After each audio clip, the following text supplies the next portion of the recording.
ಕಥೆಗಳನ್ನು ಇಷ್ಟಪಡೋ ಎಲ್ಲರಿಗೂ ಕಥೆ ಅಂಗಡಿಗೆ ಸ್ವಾಗತ. ಪಾವನಿ ತನಗೆ ಇಷ್ಟ ಇಲ್ಲದ ಇದ್ದರೂ ಪ್ರದೀಪನ್ನು ಯಾಕೆ ಮದುವೆ ಆದ್ಲು ಅನ್ನೋದನ್ನು ಕಳೆದ ಸಂಚಿಕೆಯಲ್ಲಿ ನೋಡಿದ್ದೀರಾ ಅಲ್ವಾ? ಮುಂದೇನಾಗುತ್ತೆ ಅಂತ ನೋಡೋಣ ಬನ್ನಿ.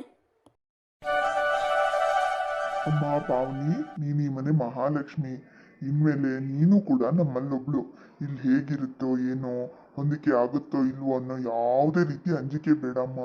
ನಾವೆಲ್ಲರೂ ನಿನ್ನವರು, ಗೊತ್ತಾಯ್ತಾ? ಅಯ್ಯೋ, ಅದ್ಯಾಕೆ ಹಂಗಂತೀರಾ? ಮಿಡ್ಲ್ ಕ್ಲಾಸ್ ಫ್ಯಾಮಿಲಿಯವರು ಎಲ್ಲಾದರೂ ಅಡ್ಜಸ್ಟ್ ಆಗ್ತಾರೆ. ಇಷ್ಟಕ್ಕೂ ಇಲ್ಲಿ ಯಾವುದಕ್ಕೆ ಕೊರತೆ ಇದೆ? ಶ್ರೀಮಂತರ ಮನೆ, ಇಂಥ ಮನೆ ಸೇರೋದಕ್ಕೆ ಪುಣ್ಯ ಮಾಡಿದಾಳ ಅವಳು. ಅಷ್ಟು ಬೇಗ ಡ್ರೆಸ್ ಚೇಂಜ್ ಮಾಡಿಬಿಟ್ಟಿಯಮ್ಮ? ಹೌದು ಕಣ. ಆ ಜರಿ ಸೀರೆ, ಆ ಒಡವೆಗಳು ತುಂಬ ಕಿರಿಕಿರಿ ಆಗ್ತಾ ಇತ್ತು. ಮನೆಗೆ ಬಂದವಳೆ ಪಟ ಪಟ ಅಂತ ಡ್ರೆಸ್ ಚೇಂಜ್ ಮಾಡಿಬಿಟ್ಟೆ. ಈಗ ಆರಾಮ್ ಅನ್ಸುತ್ತೆ. ನನಗೂ ಹಾಗೆ ಕಿರಿಕಿರಿ ಆಗ್ತಾ ಇದೆಯಮ್ಮ. ಮೊದಲು ಈ ಡ್ರೆಸ್ ಚೇಂಜ್ ಮಾಡಬೇಕು. ಇಬ್ರು ಹೋಗಿ ಡ್ರೆಸ್ ಚೇಂಜ್ ಮಾಡಿ ಸ್ವಲ್ಪ ಹೊತ್ತು ರೆಸ್ಟ್ ಮಾಡಿ. ಮೊದಲು ದೇವ್ರ ಮನೆಗೆ ಹೋಗಿ ದೀಪ ಹಚ್ಚಮ್ಮ ಪಾವನಿ. ಸ್ವಲ್ಪ ಸಮಯದ ನಂತರ ಇಷ್ಟು ದಿನ ಈ ರೂಮಲ್ಲಿ ನಾನೊಬ್ಬನೇ ಆರಾಮಾಗಿದ್ದೆ. ಈಗ ನೀನು ಬಂದೆ. ಏನು ಮಾಡೋದು? ಅಪ್ಪ ಅಮ್ಮನ ಬಲವಂತಕ್ಕೆ ಅಡ್ಜಸ್ಟ್ಮೆಂಟೇ ಲೈಫ್ ಆಗುತ್ತೋ ಏನೋ. ರೀ, ನಾನು ನಿಮ್ಮ ಹೆಂಡತಿ. ಯಾಕೆ ಹೀಗೆಲ್ಲ ಮಾತಾಡ್ತೀರಾ? ನನ್ನನ್ನು ಮದುವೆ ಆಗಕ್ಕೆ ನಿಂಗೆ ಇಷ್ಟ ಇರಲಿಲ್ವಾ? ನನಗೆ ನೀನು ಅಂತಲ್ಲ, ಯಾವ ಹುಡುಗಿನೂ ಮದುವೆ ಆಗಕ್ಕೆ ನನಗಿಷ್ಟನೇ ಇರಲಿಲ್ಲ. ಅಪ್ಪ ಅಮ್ಮನ ಬಲವಂತಕ್ಕೆ ಮದುವೆ ಆದೆ ಅಷ್ಟೆ. ಮದುವೆ ಒಂದು ಪವಿತ್ರವಾದ ಸಂಬಂಧ ಕಣ್ರಿ.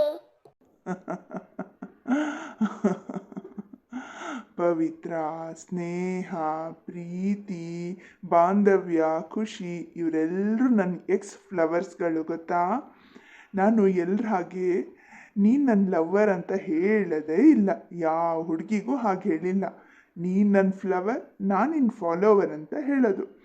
ಒಂದಷ್ಟು ದಿನ ಫಾಲೋ ಮಾಡೋದು, ಆಮೇಲೆ ಬೋರ್ ಆದಮೇಲೆ ಬಿಟ್ಬಿಡೋದು. ಎಷ್ಟೋ ಜನ ಅವರೇ ಬೋರಾಗಿ ಬಿಟ್ಟು ಹೋಗ್ತಾರೆ. ಇನ್ನೊಂದು ಫ್ಲವರು ಸಿಕ್ಬಿಡತ್ತೆ, ಅದ್ರ ಹಿಂದೆ ಹೋಗೋದು. ಇಷ್ಟು ದಿನ ಅದು ಹೇಗಿದ್ರೋ ನನಗೆ ಗೊತ್ತಿಲ್ಲ ರೀ. ಇನ್ಮೇಲಾದರೂ ನೀವು ಜವಾಬ್ದಾರಿಯಿಂದ ಇರಬೇಕು. ನಾನು ನನ್ನ ಅಪ್ಪ ಅಮ್ಮನ್ನ, ನನ್ನ ಮನೇನ ಎಲ್ಲ ಬಿಟ್ಟು ನಿಮ್ಮನ್ನೇ ನಂಬ್ಕೊಂಡು ಬಂದಿದ್ದೀನಿ ರೀ. ಪ್ಲೀಸ್ ನನ್ನ ಕೈ ಬಿಡಬೇಡಿ. ನಿನ್ನ ಪರ್ಫಾರ್ಮೆನ್ಸ್ ಚೆನ್ನಾಗಿದ್ದರೆ ನೀನಿಲ್ಲಿ ಆರಾಮಾಗಿರ್ಬೋದು. ಇಲ್ಲ ಅಂದರೆ ಡೈವರ್ಸ್ ಕೊಟ್ಬಿಡ್ತೀನಿ. ನನ್ನ ಖುಷಿ ನನಗಲ್ವಾ? ನನ್ನ ಖುಷಿ ನನಗೆ ಮುಖ್ಯ. ಅಯ್ಯೋ ರೀ, ಹಾಗೆ ಮಾತ್ರ ಮಾತಾಡಬೇಡಿ. ಮದುವೆ ದಿನನೇ ಡೈವರ್ಸ್ ಮಾತಾಡ್ತಿರಲ್ಲ, ನನಗೆ ಭಯ ಆಗತ್ತೆ ಕಣ್ರಿ. ನಮ್ಮಪ್ಪನ ಆರೋಗ್ಯ ಬೇರೆ ಸರಿ ಇಲ್ಲ.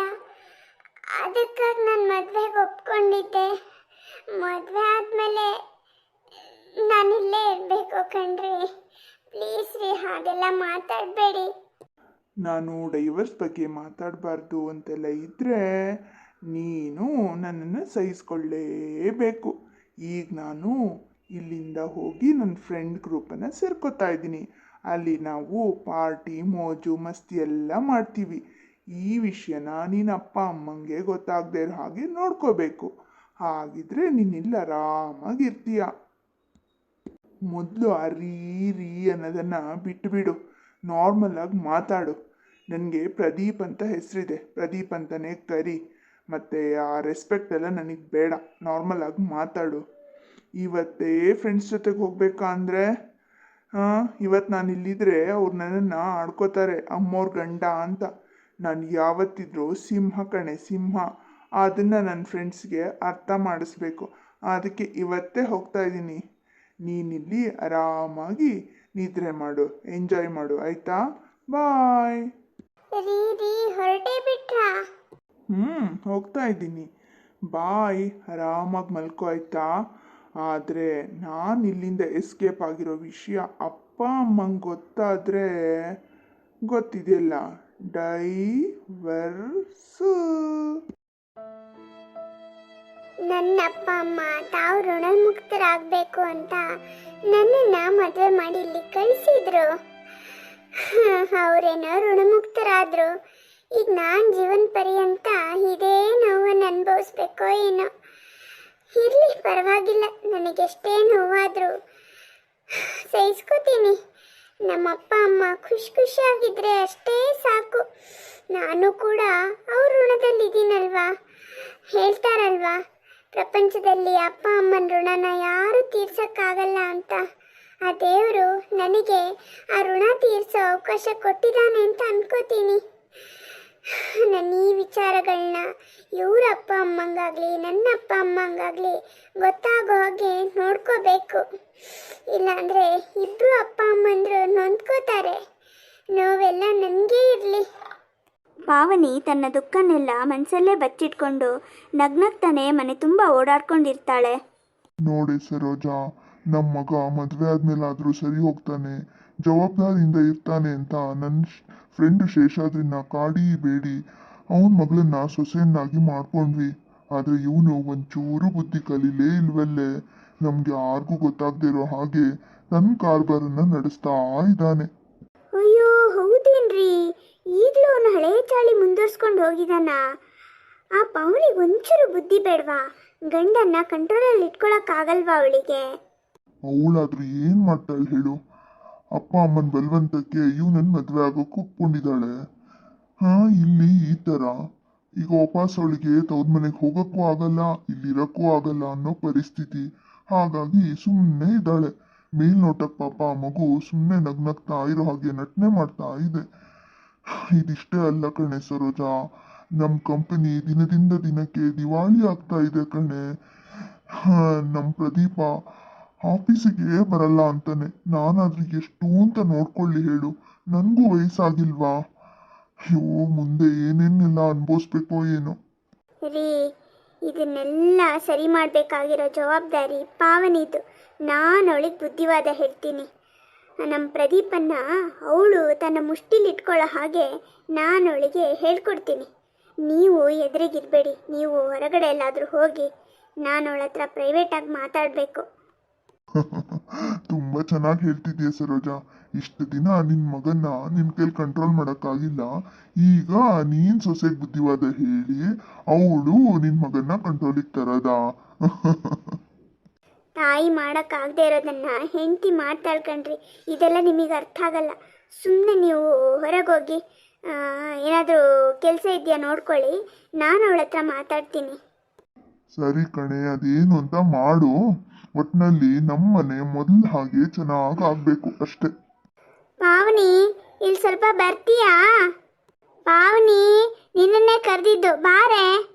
ಓ, ಅತ್ತೆ ಕರೀತಾ ಇದ್ದಾರೆ. ಬಂದೆ ಅತ್ತೆ. ಅತ್ತೆ ಕರೆದ್ರಾ? ಹಾ, ನಿನ್ನನ್ನೇ ಕರೆದಿದ್ದು. ನಿನ್ನ ಹೆಸರು ನಿನ್ನನ್ನು ಕರೆಯೋಕ್ಕಲ್ದೆ ಬೇರೆಯವ್ರನ್ನ ಕರೆಯೋಕ್ಕೆ ಯೂಸ್ ಮಾಡ್ತಾರಾ? ಬಾ, ಇಲ್ಲಿ ಬಾ, ಕೂತ್ಕೋ.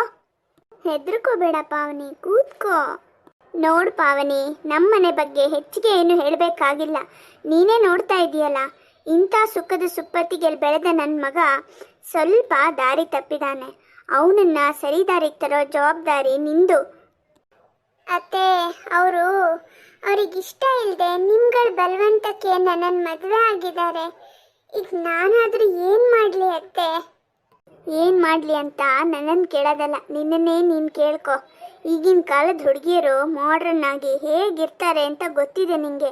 ಅಷ್ಟೆಲ್ಲ ಗೊತ್ತಿದ್ದು ಸೀರೆ ಸುತ್ಕೊಂಡಿದ್ಯಾ. ಇದನ್ನು ನೋಡಿದ್ರೆ ಅವನಿಗೆ ನಿನ್ನ ಹತ್ರ ಮಾತಾಡಬೇಕು ಅಂತ ಅನ್ಸುತ್ತಾ?